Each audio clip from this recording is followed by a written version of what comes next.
When examining the story of Annabelle in the 2017 movie Annabelle Creation, one finds that the movie serves as a common religious message about good versus evil warring over one's soul. At the start of Annabelle Creation, the Mullins family is introduced as a typical Christian American family in the early 20th century. They live happily and they attend church. After their daughter, Annabelle, tragically dies after being hit by a car, though, the Mullins abandon their faith and turn to whatever entity will allow them to speak to their daughter again. In doing so, they break two of God's 10 commandments. The first of which being, "You must not have any other God but me." The second commandment goes into more detail on the same matter. "You must not make for yourself an idol of any kind. You must not bow down to them or worship them, for I, the Lord your God, will not tolerate your affection to any other gods." It's interesting that this idolism is portrayed with the doll specifically, since dolls are made in human likeness. This suggests that a message of the Annabelle movies is a warning against humans thinking they can be God or greater than they are. Regardless, because they broke the commandments, the Mullins are inviting evil into their home.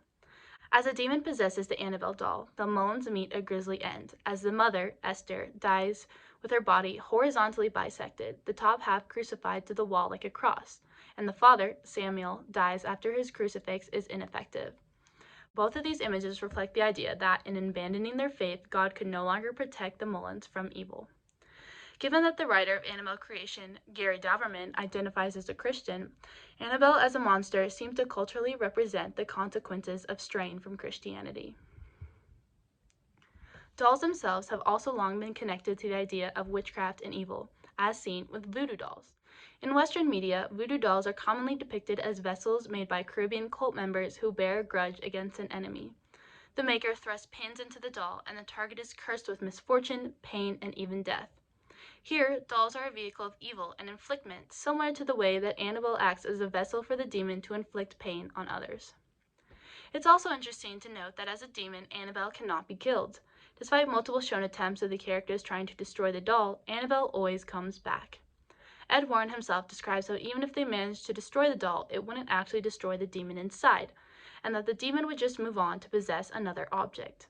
The fact that Annabelle always escapes is terrifying, and it relates to Jeffrey Cohen's second monster thesis, "The Monster Always Escapes." When examined through the cultural lens that demons represent evil, sin, and temptation, the fact that the Annabelle demon cannot be destroyed is reflective of the fact that evil itself will never cease to exist, and this fact is scary to anyone.